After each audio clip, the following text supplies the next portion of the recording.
Michelle was not a mean woman. It was all relevant to the ball bag. All relevant to my balls. Hi babes, it's me, Tia Kofi, and I'm here with Attitude Tea Time, bringing you the freshly brewed tea from everything to do with Drag Race UK Series 4. And this week, I'm joined by the UK's #1 Geri Halliwell drag impersonator, Just May. First things first, I've got to say congratulations. You are one of our season 4 queens. At the moment, the season 4 queen. The only. The only.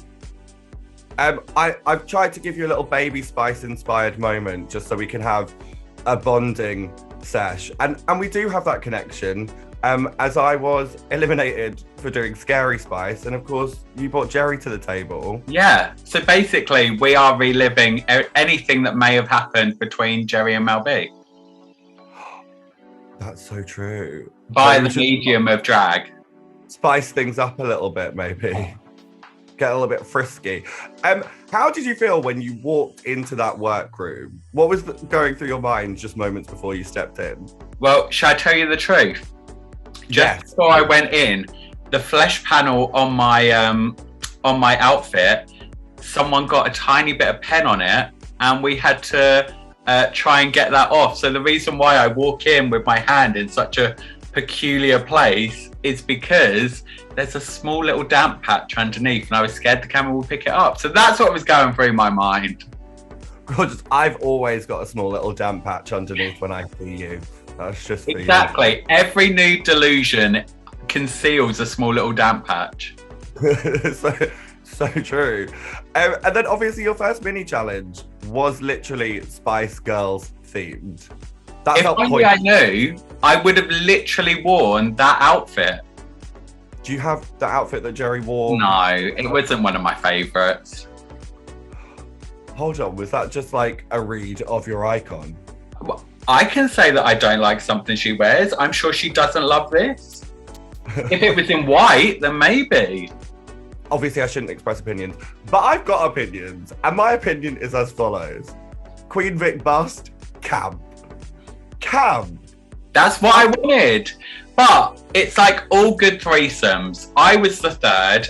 It was a great top, but the bottom could have tried harder.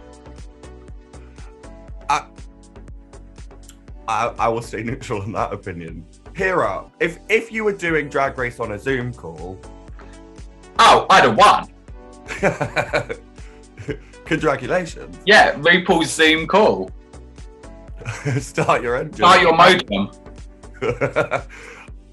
Would you want to like adjust the look and change it upon reflection? Yeah, of course I would. Like, I don't think I would have wanted to look pregnant.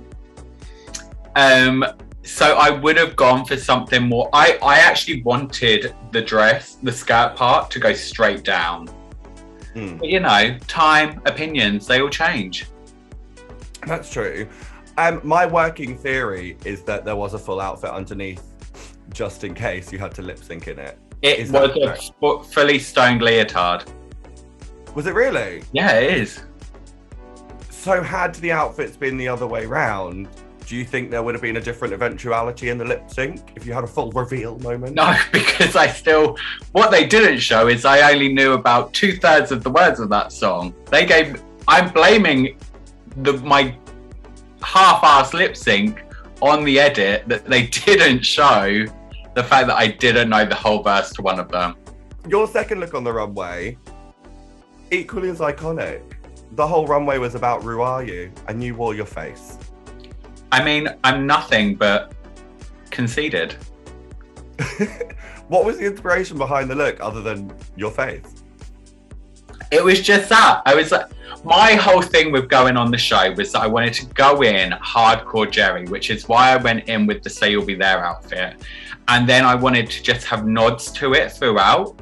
So a lot of my other runways weren't necessarily, actually, I don't think any other runway was hardcore Geri. It was Ru Are You had the nod in that it had Union Jack colours, the Geri hair, but everything else was gonna be less and less Geri.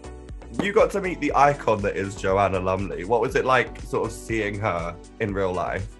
All I'll say is when she told me that I wear too much makeup, and they cut this because I'd said it earlier in the episode, I told her that if I took any of this makeup off, I would look like a ball bag. And she looked uncomfortable. You used the phrase ball bag in front of Joanna Lumley. I said that my 32-year-old face, without Botox, may I add, looked like a ball bag. I mean, that's relatable content. I'm surprised that she was shocked by that. I know. And also that is where a lot of the banter came from with Michelle saying, when Rue was like, oh, did you work in one of the makeup shops? And Michelle was like, no, look at her. That came from banter that we had earlier. Michelle was not a mean woman. It was all relevant to the ball bag. All relevant to my balls. What about the other looks on the runway? Let's talk about those. What were your favourites, and who would you have put in the bottom? I would agree with Pixie in her confessional, where she said the copper's outfit was ugly. But you know Although I said this in an interview the other day, and then Copper messaged me and went, you bitch! So Copper, when you see this again, I'm sorry. I'm pushed. I mean, I didn't think Copper's outfit was that ugly. Controversial yet brave statements again. It was something, like, I liked it. And the other thing was that all of our outfits were good to middling. No one had a bad outfit. So you are saying here bravely that you would have put Copper in the bottom too? I would have taken me out and put her in. But then who do you think would have gone home? Dakota or Copper? Oh, I don't know. Because I think Copper can do the splits. I think she can do like a death drop and things like that. I think Dakota might have gone home. Her youthful knees that allowed her to get on the floor and me to just point at her and go, she's doing a thing. Look at her. It just wouldn't have worked. It wouldn't have got her through. Her youthful knees that allowed her to stand up from that slippery yet smooth floor wouldn't have saved her against Copper's 38-year-old knees that allow her to do a split. And do you know what? You raise a really good point, because I feel like people don't know how slippery the runway is. Very slippery. Very slippery. You're basically treading on ice. For a show that is specifically oriented towards people wearing high heels and then dancing every episode, very slippery floor. Yeah. But do you know what? It's training for when we all get called up to do dancing on ice. How would you sort of like sum up your time on the show? If you were going to give it 3 words. Just like Geri. Because, like her, I was the first to go. Just like Geri, bag it up. Have you listened to my single? I have listened to your single and I've watched your video. It's called Just Like Geri. It's called Just Like Geri. And what inspired that? I mean, I wanted to branch away from the whole Geri Halliwell thing, and I thought, what better way than to write a song where I use niche references of sentences that she said in Spice World the movie. What's next for Just May? I mean, I'm gonna depart from Geri. I am. It's gotten to a point where I just can't do it anymore. I'm out of outfits. I mean, I've been doing this for Geri hardcore for 6-7 years now, and she was only a Spice Girl for around 18 months in the public eye. I'm out of outfits. There's nothing more I can give. I've got nothing left. Are you sure? You don't want to enter Geri's controversial, slightly Tory era? Well... Thank you for watching Attitude Tea Time. Make sure you join us again next week for some more scolding hot tea from Drag Race UK. Bye, babes.